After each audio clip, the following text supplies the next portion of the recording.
If you weren't already convinced of Shohei Ohtani not doing anything wrong, now there's 37 pages worth of things to tell you that Shohei Ohtani didn't do anything wrong. Let's talk about it. Let's get Locked On Dodgers. You are Locked On Dodgers, your daily Los Angeles Dodgers podcast. Part of the Locked On Podcast Network, your team every day.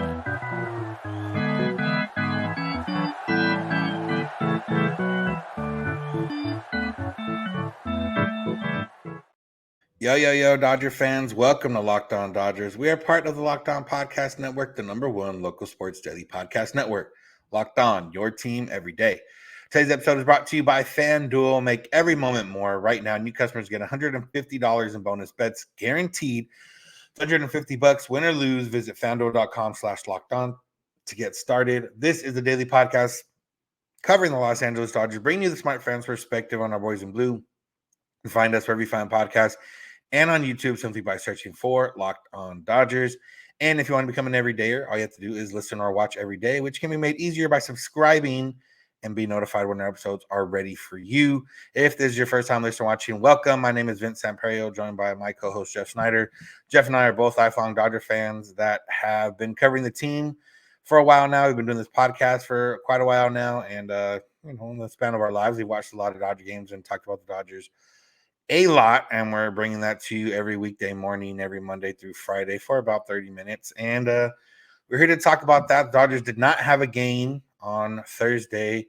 There was more Dodger news, specifically Shohei Ohtani related, and it came in the form of even more evidence, even more proof in the absolving of Shohei Ohtani from any wrongdoing. We got 37 pages worth of documents that basically lay out everything you could really ask for, anything.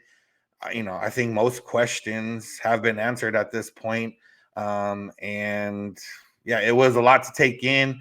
The biggest headline is that it was more than the 4.5 million that was originally kind of thrown out there. It was alluded that there might be more to it in the New York Times article on Wednesday, and the number was inflated up to about or over $16 million that Ippei had taken from Otani and sent to the bookies. Ippei, from the start in late 2021 up until January 2024, was still placing bets to the tune of over 19,000 bets. His losses were around 140 million, or his winnings were around 140 million. His losses were around 180 million. Put him 40 million in the hole. Yeah, Jeff, I mean, there's just so much to unpack here. But $16 million is a lot different than $4 million. You're on mute. Sorry. Yeah, he should have just done the winning bets, because $140 million is a lot of money. You don't have to steal money from your friend if you just do the winning bets. I don't know why he didn't think of that, but there was so much in this document. And so I remember all the hand wringing when Otani had his press conference, and, people say, well, he didn't even answer questions. He can't take questions from the media, whatever. And I said at the time, I said, there's ways to answer questions other than reporter asks question and baseball player answers question. And, Otani's statement did answer most of the questions that the media would have asked anyway. And now we know that on April 2nd and 3rd, he also sat down with the feds and answered their questions. Every question they had, gave them access to his phone. They dug through 900 pages of text messages between Shohei and Ippei, found never a mention of any gambling, never a mention of the bank account, everything involved is, and they also investigated Ippei's phone and found all the proof. Like, honestly, if I shouldn't be surprised, even though I am, that people on social media still think this is a cover-up. I do think, I think we're at the point now where anybody, like the people who still believe it's a cover-up, I don't think their brain cells have ever even accidentally bumped into each other inside their big empty heads. And I said the other day, I like to give people the benefit of the doubt, but sometimes I don't know which one constitutes giving the benefit of the doubt. He's just an idiot or he's just a troll. And because that's the only explanation for a lot of these people. And I don't know which one is the charitable interpretation, because I don't know what's better, being an idiot or being a troll. But the fact is, like, if you read all 37 pages of this document, which I did, you cannot come to any conclusion other than Shohei told the honest, complete truth at his press conference about what happened. And his best friend stole 16 million bucks from him. Yeah, the question of how that came to be is, Ippei had somewhat access to the bank account. Ippei had, that also was reported in the documents, that he had tried to impersonate Shohei Ohtani in some of the phone calls with the bank they have recordings of those. They weren't available in the documents, but they were available to, the federal authorities. And then that he changed the settings to a phone number that was Ippei's phone number, to an email that was registered to Ippei, or however the IP address or whatever it was. So that's how that happened. The betting all happened, I would imagine, via text. There was a lot of text in there of, Ippei being aware of the situation, that he wasn't good at gambling, but still asking for more. And, it sad in the sense of, you could see the addiction, you could see the, I'm trying to get right back, or whatever, whatever people face when they are in gambling and when they're in debt that much. And, some of the, I could only send it. It took him a while to figure out how to send the money, where to send the money. He went through different ways. The bank rejected a few different ways. He ended up finding the way, but it could only go on 500,000 increments, which is why that was the numbers we kept seeing. And it all kind of laid itself out there in the sense of, Ippei being the guy and betting. His smallest bet was $10. His biggest bet was 160,000. He was up and down and up and down. And the money that he did win would be sent to him in his bank account, not back into the Otani account that he was taking from. We found out, what I still think that, and maybe after this, there will be more of the agencies or whoever dealing with maybe foreign players, not just foreign players, but players in general, about handling of their money. But, the question of, why didn't his team know, or why didn't anyone else know? Well, the one time they were kind of asking about it, Ippei went to a meeting that him and Otani were both supposed to go to. He said Otani was sick, which I would imagine he never told Otani about, and basically said, that account, he don't have to worry about it. It's he wants to keep that account private. And it was actually several times that they asked for access to that because they were concerned for tax reasons. Like, if he's getting interest on that, we need to know what's in there. And so several times, including once in person in the meeting, but also in text messages, he told them there's no interest and there's no gifts going out. So there's nothing tax related. Shohei wants to keep that secret or private. And honestly, they had no reason to distrust Ippei at the time, and so I can understand a lot of, and even with sums that big, like you think about the money that was coming in, like right now, or last year, Shohei Ohtani made 30 million bucks last year from the Angels, which means, and that's all paid just during the baseball season. So basically 6 months, 6 payments of $5 million. And do you think that the Angels accounting department wants to get phone calls from the bank every month when they're sending out these, hey, did you really mean to send $5 million to this account? Did you really mean to do this? Like, the whole point of having banks with security questions is so that you can do what you need to do without having to, yes, I confirmed that when you said, what's the last 4 of your social and what's your mother's maiden name or whatever, and so it's really easy to see. Like, and I was just on with Sully on Locked On MLB just before you and I started recording. And I told him, like, I know so much about my wife right now. If I could impersonate a woman's voice, I could do anything in her name, because whatever they're going to ask, what's your mother's maiden name? What's the last 4 of your social? What street did you grow up on? Anything that they're going to ask, I know the answers to those questions. And no, Shohei and Ippei weren't married, but Ippei helped Shohei set up the account in Arizona when Shohei first came over during his first spring training with the Angels. Ippei helped him set it up. So he had access to it the whole time, and nobody ever accessed it online until Ippei started gambling. Like, it's just, honestly, as boring as legal documents are, this is a pretty enthralling read for 37 pages. I read it in like 15 minutes. It's not that hard to read, and there is a lot of damning information. Like, there's no way around the fact that This was on Ippei, and Shohei told the truth. Yeah, there's more from it, including, maybe some benefits to Otani's side after speaking with federal authorities. So we're going to get into that. So make sure to keep it locked on Dodgers. Today's episode is brought to you by Ibotta. Spring is here, and that means spring cleaning, whether that means stocking up on cleaning supplies or swapping out your winter clothes for new spring clothes. Make sure you're using Ibotta and get real cash back with every purchase. The spring flowers won't be the only thing you're growing when you use Ibotta. You can watch your cash back grow with every purchase you make. Ibotta is a free app that gives you the most cash back every time you shop on hundreds of items, from groceries to beauty supplies to toys, so you can make sure you're beating inflation no matter what you're purchasing. The average Ibotta user earns $256 per year. That could cover the cost of an entire shopping trip, that flight you've been eyeing, or those Dodger tickets you've been wanting, or multiple Dodger game tickets for that much. Join the over 50 million users and earn cash back every time you shop from over 2,700 brands and retailers, including all your favorite grocery stores, Lowe's, Macy's, Sephora, Best Buy, and more. And right now, Ibotta is offering our listeners $5 just for trying Ibotta by using code LOCKEDONMLB when you register. Just go to the App Store or Google Play Store and download the free Ibotta app to start earning cash back, and use code LOCKEDONMLB. That's IBOTTA in the Google Play or App Store, and use code LOCKEDONMLB.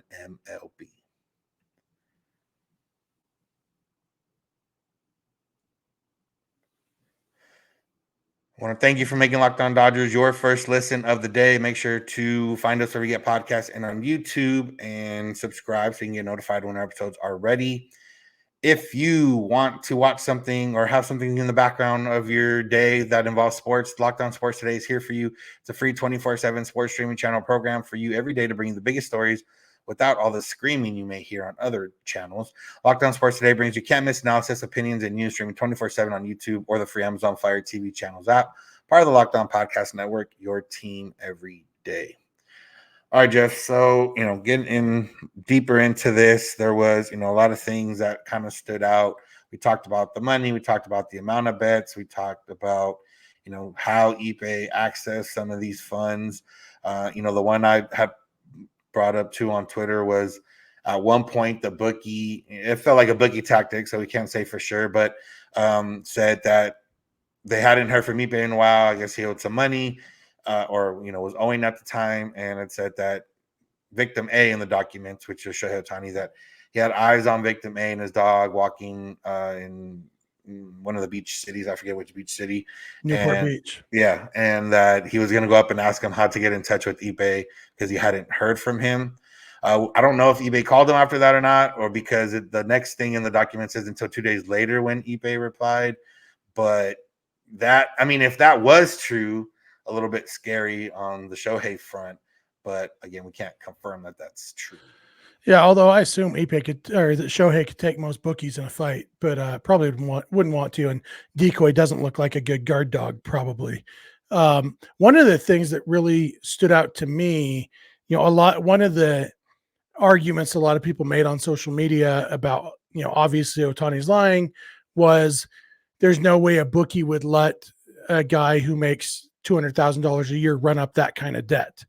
And this document really lays out how that happened, because it didn't start that big. It started with, smaller amounts. And, like you said, Ippei did struggle figuring out how to pay it at first, but once he got the wires working, then at one point the bookie told him, I'll be honest with you, I will raise your limit as high as you want because I know you're going to pay. Like at that point, he had paid him so much money, millions of dollars, that they said, we know you're going to pay because you have paid us so much. And so a logical way that would make sense of why exactly the way that we said out loud on this podcast, like so many of these things, if people weren't so intent on wanting to find a conspiracy, thinking, like I said, thinking that anything you watch on TV is a movie or a WWE angle or something, like this is real people. And how do real people get into debt to bookies? Well, they start by losing a couple bets, and then they steal some money from their friend, and they get more and more, and then they realize this friend has an unlimited bank account, basically, and so it keeps going. And I wonder if part of what brought this to a head was the fact that Shohei deferred so much of his salary, because Ippei only had access to Ohtani's baseball salary, which was $30 million last year, a lot of money. But knowing for the next 10 years, it's only $2 million per year.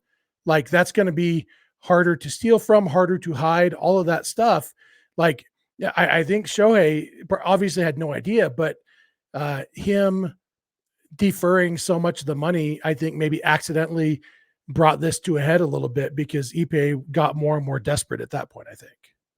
Yeah. So, like I said, the documents are out there if you want to read them. There's a lot to get into. There's even a point where Ippei was using some of the money on eBay and I think Whatnot, which I would assume is another app you can buy stuff to buy collectibles, baseball cards and such to have to sell it. So basically using Shohei's money to buy things, and then he was going to try to make money off of those things for himself. So yeah, Ippei, I think the latest report is that he's going to turn himself in on Friday with no plea, I think. So that means, so, but he's facing up to 30 years in prison. And like, there's nothing like, a friend isn't going to cover for a friend to the point of doing 30 years in prison. And like I said yesterday, it probably will be a reduced sentence in exchange for pleading guilty. But when you're facing 30 years, he's not getting off with no jail time. It's going to be a legit prison sentence. And that's not something you do to cover for a friend so he can keep playing baseball. That's something you do when you're guilty and you know that you're going to prison for 30 years if you don't plead guilty. Well, it would be if you had something else that you're getting out of it. But I think, all the reports are that Ippei's wife had already left. There's not like, Otani's not telling him, we'll keep your family, settled for the rest of your life or whatever. Even then, if he did nothing wrong, it's like, it's crazy the things people will believe. Well, mob ties are real and, all that type of stuff. So that's not just movie. It's also, it is in movies, but it's also, real stuff. But again, that's not the case here, really. There's more in there if you want to go check it out. But that's kind of the main things I would imagine. And then, Jeff kind of realized that maybe all this was maybe weighing on Otani a little bit. And when he finally got to speak out about it to federal authorities, it has coincided with him playing very well offensively. Yeah, this document says that Otani talked to the feds on April 2nd and 3rd, which means he probably finished talking to them, the morning of the 3rd. And then he went to Dodger Stadium. And that night he went 2 for 4 with his first homer of the season. Since talking to the feds, Otani is batting .433 with a 1436 OPS. Like, he is legit great Otani. And, it could be a coincidence, but it also very well could be like that. It's not crazy to think that he got some assurances after talking to them, like, okay, yeah, everything you said lines up with what we're seeing on his phone and, what we saw on your phone that we examined and all that. Like, I think he probably had some peace of mind after talking to the feds on the 3rd that, like, okay, they believe me. They have proof that Ippei stole this money. I'm going to be fine. And it's not crazy to think that might have helped him play a little bit better on the baseball field.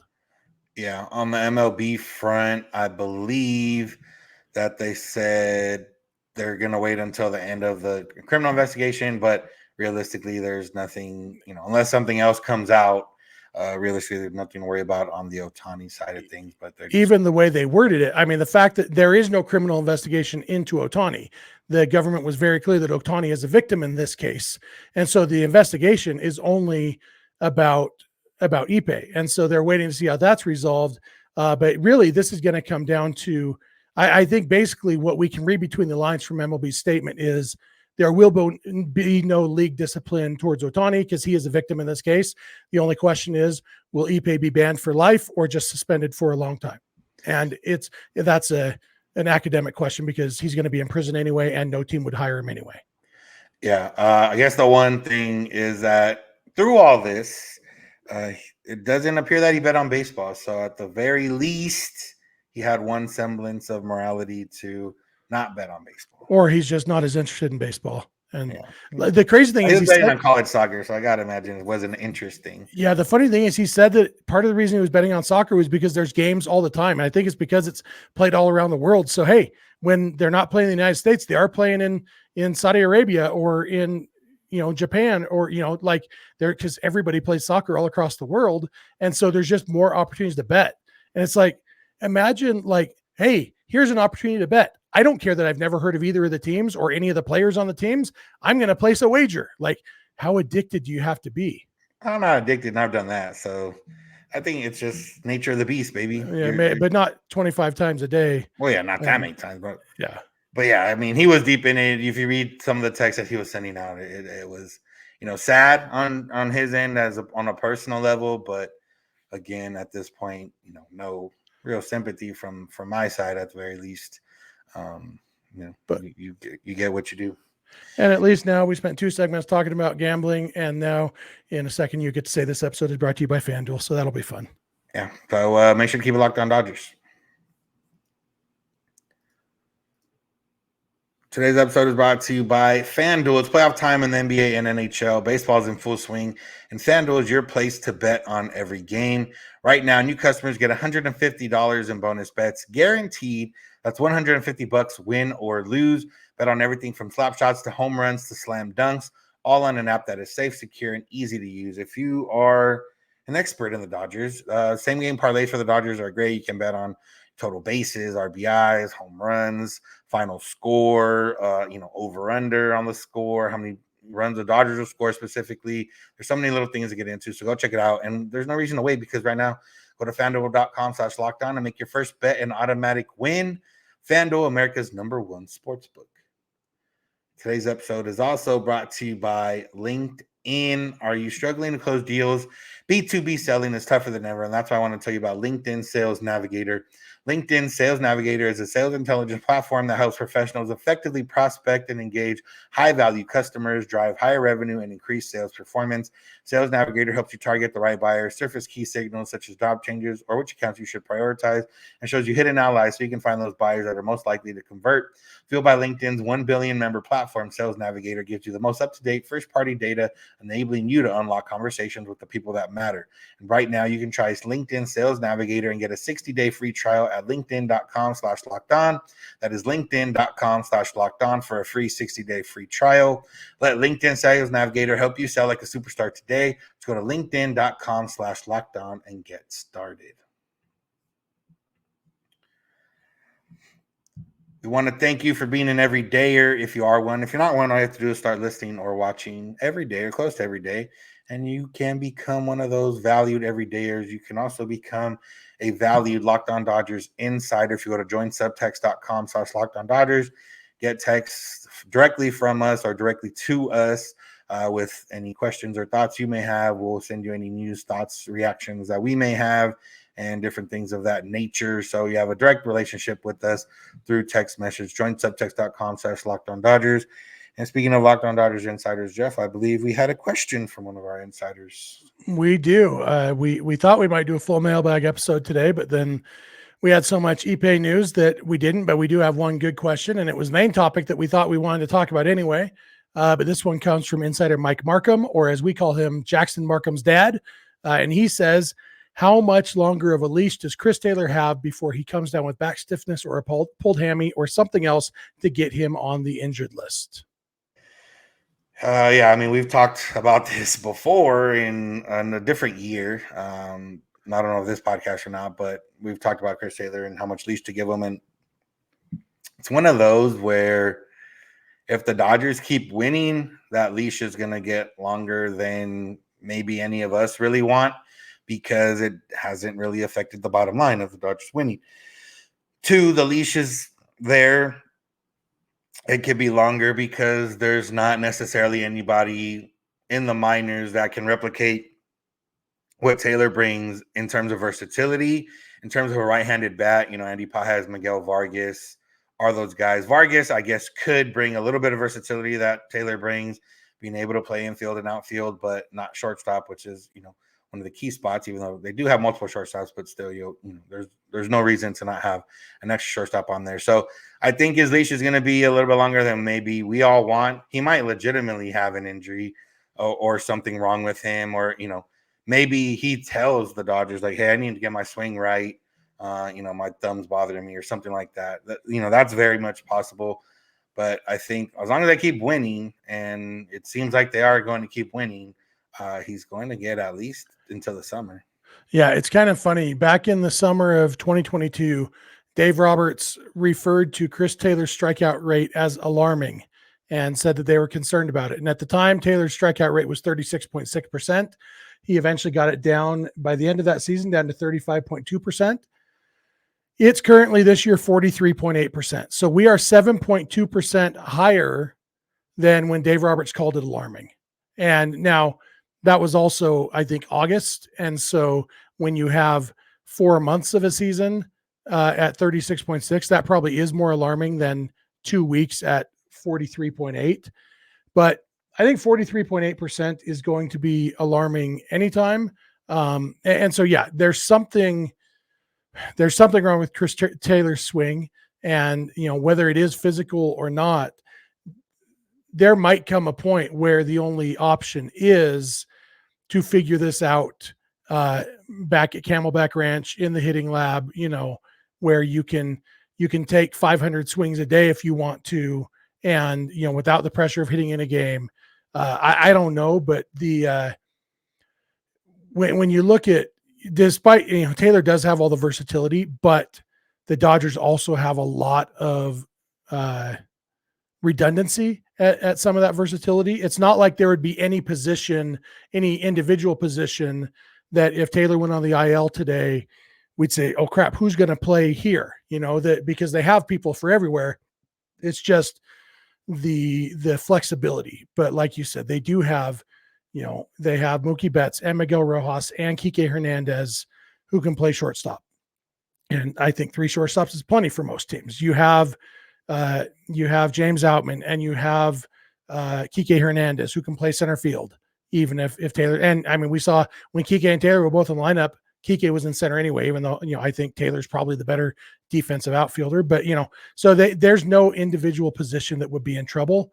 And, I mentioned Kike. It's kind of interesting having, Kike and Taylor are kind of the same player. They both hit right-handed. They both play a lot of positions. They're both fan favorites, all that stuff. And they're both not hitting. And it's like, if they were both hitting, I don't think anybody would have an issue with the redundancy of these guys are kind of filling the same role. But when neither of them's hitting, it's like you got 2 guys filling the same role and neither of them can hit. Like, what's the deal? And then, Taylor gets the brunt of it because Kike is hitting a little bit better and Taylor is striking out a whole lot more. And so, it's like, do we really need both of these guys right now? Wouldn't one roster spot of a guy who can't hit but can play a lot of positions be better? Yeah, I mean, in theory, yes. The other part is you would imagine or hope that whoever they bring up, Pages or Vargas, could hit better than Taylor's hitting right now, and it's pretty hard to not hit better than what he's hitting right now. So that would be the ideal situation there. It's interesting. Taylor's had half as many plate appearances, or just under half, as Max Muncy. His strikeout rate is 43.8. Max Muncy's 41.7.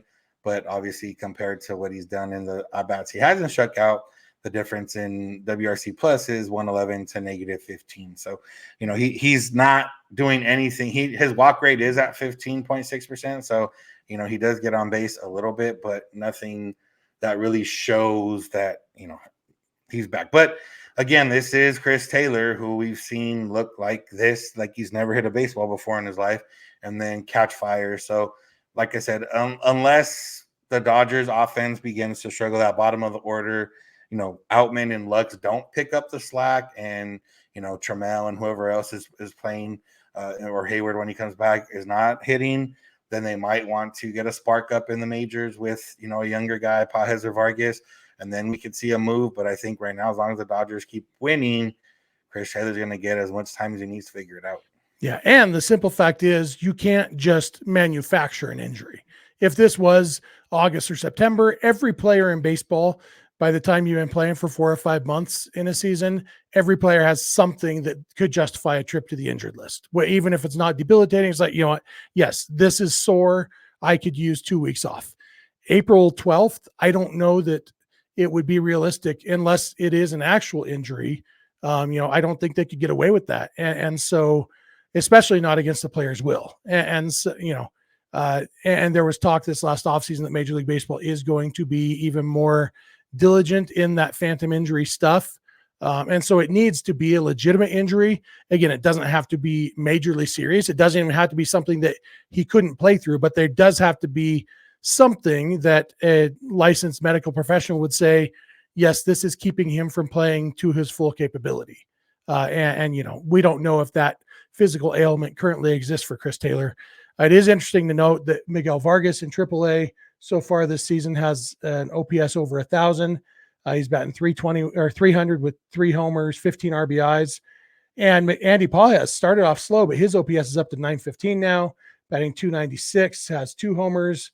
And both of them are striking out at much more reasonable rates. Actually, Vargas has a higher strikeout rate than Pages, which is a little bit surprising, but both of them are, basically right around what would be the major league average, which would be, which is to say half of Chris Taylor's strikeout rate.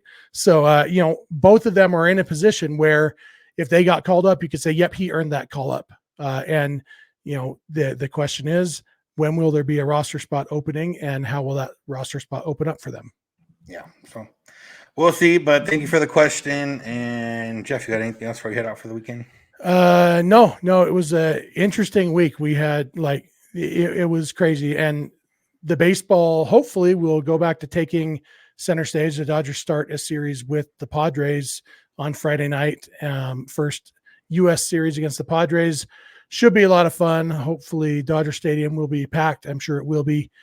Should be a fun series, and excited to get back home where the weather is nice. Yeah. Those East Coast, middle of the country trips are always a trip because you don't have baseball at night to watch, at least not Dodger baseball. So, and then we got a bunch of other stuff that happened on top of it. So good to be back home. Dodgers Padres, we'll talk about it all on Monday. Thanks for making Locked On Dodgers your first listen of the day. Make sure to subscribe wherever you get podcasts and on YouTube. Be coming every day or by listening or watching every day. We're here for every Monday through Friday for about 30 minutes. If you need something to watch beyond or besides Locked On Dodgers, you can go to Locked On Sports Today or Locked On Sports Los Angeles, 24/7 streaming channel from the Locked On Podcast Network on YouTube that are available for you all day, covering the news and stories from the sports world and the LA sports world. You go beyond the podcast. If you go to joinsubtext.com/LockedOnDodgers, text directly with us and, get notified when things are happening in the Dodger world if you're not available to be on Twitter all the time like Jeff and I sometimes are. So go check that out. If you want to find us on social media, Twitter, Instagram, and TikTok at Locked On Dodgers. Jeff's on Twitter at SnyDog. I'm at Vincent's91. You can DM us for any questions or comments. You can also send those via email, lockedondodgers@gmail.com, or via voicemail text at 323-863-5625. We're here every weekday morning, and we hope you'll be here with us when you're in your car or if you're at home. Text My Device Play Podcast, Locked On Dodgers. And remember, you don't have to agree. You just have to listen. Have a good one. We'll talk to you on Monday.